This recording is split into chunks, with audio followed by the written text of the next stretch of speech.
पुण्यामधील भाजपचे उमेदवार मुरलीधर मोहोळ हे राजकारणामध्ये येण्याआधी पैलवानकी करायचे। राजकारणामध्ये आल्यावरती देखील त्यांनी कुस्ती क्षेत्राशी संबंध कायम ठेवलेत। त्यामुळे अनेक पैलवानांनी त्यांच्या प्रचारामध्ये उतरायचं ठरवलंय, ज्यामध्ये महाराष्ट्र केसरी शिवराज राक्षे, महाराष्ट्र केसरी विकी बनकर, हिंद केसरी योगेश दोडके यांच्यासह अनेक पैलवान मोहोळ यांचा प्रचार करणार आहेत। त्यांच्याशी बातचीत केली आमचे प्रतिनिधी मंदार गुंजारी यांनी।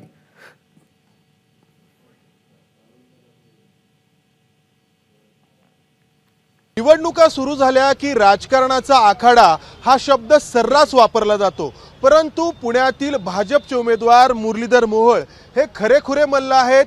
पुणे आणि कोल्हापूर या ठिकाणी त्यांनी आधी पैलवानकी केली आणि त्यामुळे आता या लोकसभेच्या निवडणुकीमध्ये त्यांच्या प्रचारासाठी पुणे आणि आजूबाजूच्या परिसरातले मल्ल एकवटलेत। कशी तयारी झाली आहे सगळ्यांची? जोरदार जय बजरंगबली। एकच वादा मुरली अण्णा ह्या सगळ्या तुमचे जे काही ह्या पैलवानकी क्षेत्रातले मल्ल आहेत, तर कसा त्यांचा उपयोग तुम्हाला होईल असं वाटतं? नाही, तुम्ही आज पाहू शकता की जवळपास 1000च्या आसपास आमचे सगळे जुने सहकारी, मी ज्यांच्यावर एकत्र तालमी सराव केला, माझ्या त्यावेळेचे माझे काही सिनियर्स असतील, वस्ताद असतील, ते दिसतात। माझ्या नंतरची पिढी दिसते।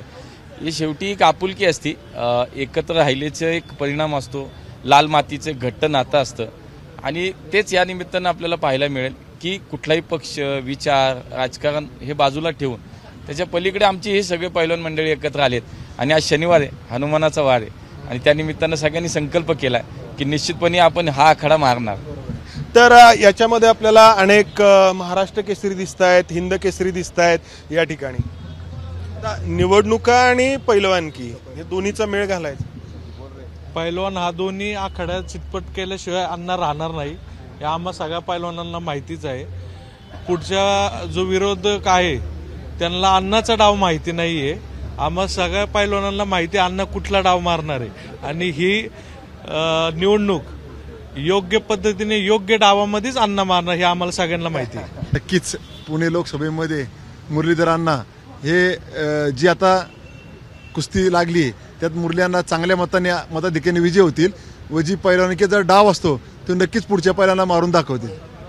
अण्णा, हे सगळं जे आहे आता म्हणजे पैलवानकी आणि राजकारण म्हणजे दोन्हीमध्ये काय तुम्हाला साम्य वाटतं की बाबा दोन्हीकडे तीच चतुराई तीच चपळाई? बघा, पैलवान हा असा असतो की तो कुस्ती एकाच सेकंदात अनेक विचार करतो। कुस्ती करताना हा डाव नाही होत तो करू का, तो नाही करत हा करू का, ह्याच्यात तो इतका बुद्धीचा वापर होत असतो। त्यामुळे कुस्ती आणि कुस्तीचा खेळाडू पैलवान हा केवळ चपळतेचा विषय नाही, केवळ शक्तीचा विषय नाही आहे, हा बुद्धीचा सुद्धा विषय आहे। त्यामुळे मला असं वाटतं की हे सगळं कौशल्य शेवटी एखादा खेळ प्रत्येकाने खेळला पाहिजे, त्याशिवाय हेही आत्मसात होत नाही। आणि खिलाडी वृत्तीसुद्धा जी आयुष्यामध्ये आवश्यक आहे ती सुद्धा मला असं वाटतं कुठल्या तरी खेळातच निर्माण होती। माझ्यासारख्याला कुस्तीनं खूप काही दिलं। कॅमेरामन राजेश बिडकर सह मंदार गुंजारी, एबीपी माझा, पुणे। एबीपी माझा, उघडा डोळे बघा नीट।